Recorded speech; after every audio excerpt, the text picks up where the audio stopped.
مولانا محمود مدنی نے حال ہی میں سشانت سنہا نامی ایک زعفرانی ذہنیت والے یوٹیوبر کو انٹرویو دیا۔ 2.25 گھنٹے کا یہ پوڈ کاسٹ ہے جس میں اسد الدین اویسی کے خلاف انہوں نے کچھ باتیں کہی ہیں یا یہ کہ ان کے تعلق سے انہوں نے اپنا نظریہ بیان کیا، لیکن یہ نشر ہوتے ہی کئی علماء اور دانشوران نے اس پر اپنی ناراضگی کا اظہار کیا ہے۔ اس کی وجہ یہ ہے کہ حال ہی میں مسلم پرسنل لاء بورڈ کے صدر محترم فقیہ اسلام حضرت مولانا خالد سیف اللہ رحمانی دامت برکاتہم نے اسد الدین اویسی کی حمایت کی تھی، اس لیے کئی لوگ تنقیدیں میں حدیں بھی پار کر رہے ہیں۔ تو ناظرین، آپ آئیے اب آپ خود بھی فیصلہ کر سکتے ہیں، لیکن اس سے پہلے مولانا محمود مدنی نے جو کہا ہے اس پر ذرا نظر ڈالتے ہیں۔ میں اسد الدین اویسی سے 100% اختلاف کرتا ہوں، کیونکہ ان کی سیاسی حکمت عملی بانٹنے والی سیاست کو مضبوط کرتی ہیں۔ اسد اویسی کی سیاست سے اسد اویسی کو کچھ فائدہ ہوتا ہے اور دوسروں کو غالباً ان کا جو مقصد تھا یہاں وہ بھاجپا کو ہو کہ اویسی کو ان سے زیادہ فائدہ ہوتا ہے۔ جو اسد اویسی کے پیچھے تالی بجانے والوں کی بھیڑ ہے وہ پاگل لوگوں کی بھیڑ ہے، ایسے ہی بھیڑ اس طرف بھی ہے۔ میں پورے اعتماد کے ساتھ کہتا ہوں کہ اسد اویسی کو لوگ اپنے لیڈر نہیں مانتے ہیں، مسلمان ان کی طرح نہیں سوچتے ہیں۔ دیکھیے اتر پردیش میں وہ آئے تھے، انہیں کتنے ووٹ مل گئے، لوگوں نے انہیں ووٹ نہیں دیا، وہ بس بول کر یا بھاشن دے کر فائدہ اٹھاتے ہیں اور ان کو بولنے کا موقع بھی ملا ہوا ہے۔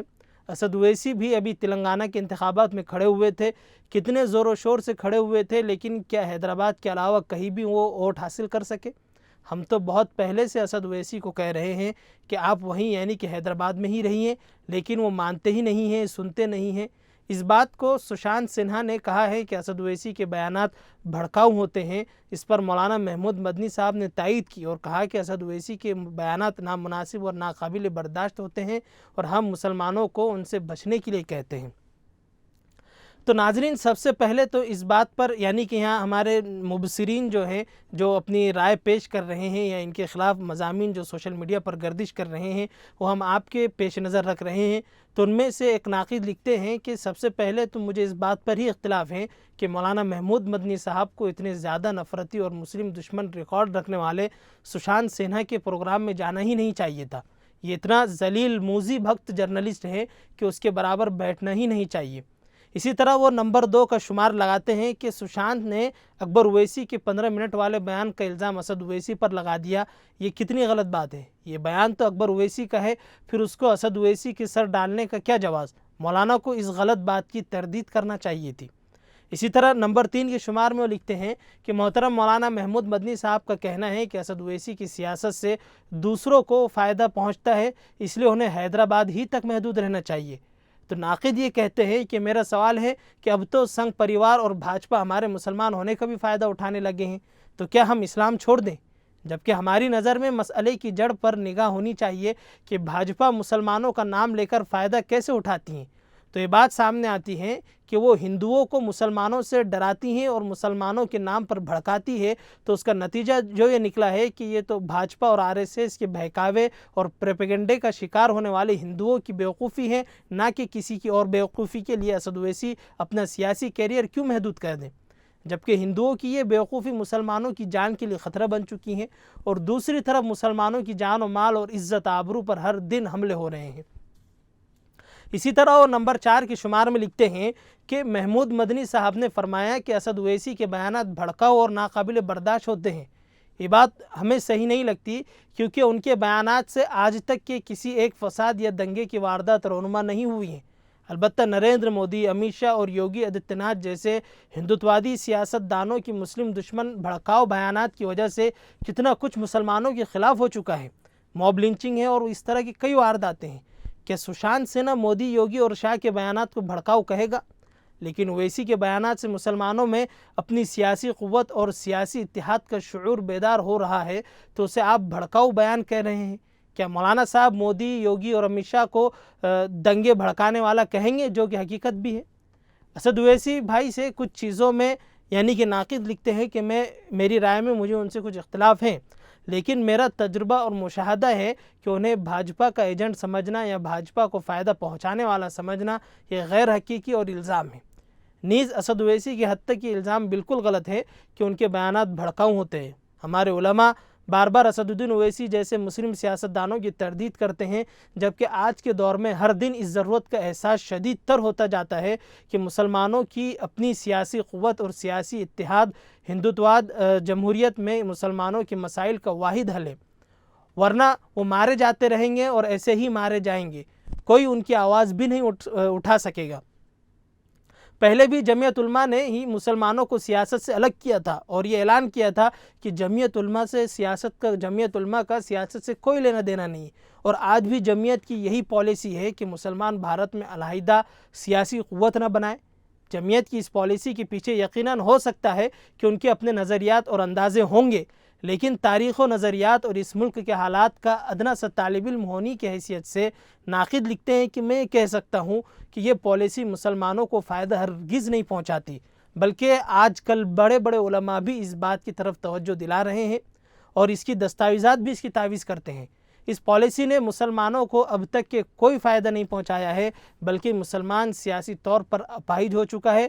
جن سیکولر ہندو پارٹیوں کی طرف جمعیت علماء نے مسلمانوں کو بھیجا، انہوں نے مسلمانوں کا صرف استحصال کیا اور اپنا بدترین سیاسی غلام سمجھا ہوا ہے۔ آج بھی کانگریس اور انڈیا الائنس مسلمانوں کا ووٹ اس طرح ہضم کرتے ہیں کہ ڈکار بھی نہیں لیتے، لیکن یہ لوگ مسلمانوں کی سیاسی نمائندگی بالکل ختم کر رہے ہیں اور مسلمانوں پر ہندوتوا مظالم کے خلاف آواز تک کے نہیں اٹھا سکتے۔ ایسے میں اگر مسلمان فطری اور نفسیاتی طور پر اویسی کے پیچھے نہ جائے تو کیا کرے؟ اس نفسیات اور فطری احساس کو پاگل پن کہنا یہ بھی درست نہیں ہے۔ مولانا محمود مدنی نے کہا کہ ان کے پیچھے لوگ جانے والے پاگل ہیں، بیوقوف ہیں۔ یہ بات بھی مناسب نہیں ہے کہ مولانا محمود مدنی صاحب نے اسد اویسی کے خلاف ایسا بیان سشانت سنہا جیسے مسلم دشمن ہندوتوادی اینکر کے پلیٹ فارم پر دیا۔ مولانا محترم سے درخواست ہے کہ اپنی رائے پر وہ نظر ثانی کریں۔ اسی طرح ایک اور دوست نے کچھ اس طرح لکھا ہے کہ مولانا مدنی کو ایسے نفرتی ذہن رکھنے والے شخص کو انٹرویو نہیں دینا چاہیے وغیرہ وغیرہ، لیکن وہ کہتے ہیں کہ ایسے شخص کو اسلام اور مسلمانوں کی خوبیاں سمجھانا بے فائدہ ہے جبکہ اس کے دماغ میں پہلے ہی سے تعصب بھرا ہو۔ دوسری بات یہ ہے کہ ایسے لوگ صرف اپنی گفتگو ہی کو نمایاں کرتے ہیں اور مد مقابل کی باتوں کو توڑ مروڑ کر پیش کرتے ہیں، جس سے یہ تاثر پیدا ہوتا ہے کہ انہوں نے سامنے والے کو شکست دے دی ہے، اس کو ہرا دیا ہے۔ انٹرویو کی شروعات میں سشانت سنہا نے مولانا مدنی کی باتوں کو ایسے پیش کرنے کی کوشش کی جیسے وہ جواب دینے سے قاصر ہوں۔ آج کل مولانا مدنی عام طور پر ٹی وی شوز میں یہ انداز ہوتا ہے کہ وہ اپنی بات نرم لہجے میں رکھتے ہیں اور اپنے مخالف کو خوش کرنے کے لیے لچیلی چکنی چپڑی باتیں کرتے ہیں تاکہ مد مقابل یعنی سامنے والا اگلا نرم بات سن کر اسلام اور مسلمانوں کے بارے میں مثبت سوچ اپنائے۔ لیکن ایسے افراد جو تعصب سے بھرے ہوں ان پر کیا یہ سافٹ باتیں اثر کرتی ہیں؟ وہ اپنی مرضی کی باتیں چن کر پیش کرتے ہیں اور اچھی باتوں کو نظر انداز کر دیتے ہیں۔ سشانت سنہا نے بڑی چالاکی سے یہی کام کیا ہے۔ مثلاً اس نے کہا ہے کہ جب مسلمان غریب ہیں تو انہوں نے اتنی زمینیں وقف کیسے کی؟ خبیث کو یہ تو پتہ ہونا چاہیے کہ لال قلعہ، تاج محل، کوہ نور ہیرا جیسے تاریخی چیزیں انہی غریب مسلمانوں کی ہیں جنہیں تم آج غریب کہہ رہے ہوں۔ آزاد ہندوستان میں سب سے بڑا عطیہ ریاست حیدرآباد کے نظام نے دیا تھا جو مسلمان تھے۔ ایک اور سوال تھا کہ مودی کو اسلامی ممالک بڑے بڑے ایوارڈ دیتے ہیں، پھر بھی ہندوستانی مسلمان انہیں ووٹ کیوں نہیں دیتے؟ مودی بھی ان کے سامنے محبت کا اظہار کرتا ہے۔ اگر وہ یہی محبت ہندوستانی مسلمانوں کے ساتھ بھی کرے تو شاید ہم بھی اپنے فیصلے پر نظر ثانی کریں، لیکن مودی کو ہمارے ووٹ کی ضرورت نہیں ہے، اس لیے وہ مسلمانوں کو ٹکٹ نہیں دیتے اور نہ ہی کوئی ایسی پالیسی بناتے ہیں جس سے مسلمانوں کو فائدہ ہو۔ اس پورے پوڈ کاسٹ میں سشانت نے اپنی مرضی کی باتیں کی اور مولانا مدنی بھی اس میں الجھ کر رہ گئے۔ صرف ایک بات جو مولانا نے واضح طور پر کی وہ یہ ہے کہ حلال سرٹیفکیٹ کے بارے میں تھی۔ مولانا نے بہترین طریقے سے سمجھایا کہ حلال کا مسئلہ گوشت کا نہیں ہے بلکہ ہر چیز میں پاکیزگی کا ہے، جیسے چاکلیٹ میں الکوہل یا کوئی ناپاک چیز شامل نہ ہو۔ مولانا محمود مدنی ایک اچھے مقرر ہیں، لیکن وہ مخالف کو خوش کرنے کی کوشش میں ایسی باتیں کہہ دیتے ہیں جو خود ان کے ماننے والوں کو پسند نہیں آتی۔ جیسا کہ اس پوڈ کاسٹ میں انہوں نے اسدالدین اویسی کے بارے میں کہا، اس لیے ضروری ہے کہ یا تو وہ چینلز پر نہ جائے اس لیے کہ وہ اس کی صلاحیت نہیں رکھتے اور ان کو اتنی سمجھ بوجھ بھی نہیں ہے، اور اگر جائے تو بالکل کھری کھری اور دو ٹوک باتیں کریں جو وہ کر سکتے ہیں۔ اسی طرح ایک صاحب نے زیادہ ہی غصے میں لکھا ہے کہ اب انہیں کہیں تو کیا کہیں، 7 دہائیوں سے زیادہ عرصہ گزر چکا ہے کہ انہی کے خاندان میں تو مسلمانوں کی قیادت رہی تھی، کیا دیا قوم و ملت کو انہوں نے؟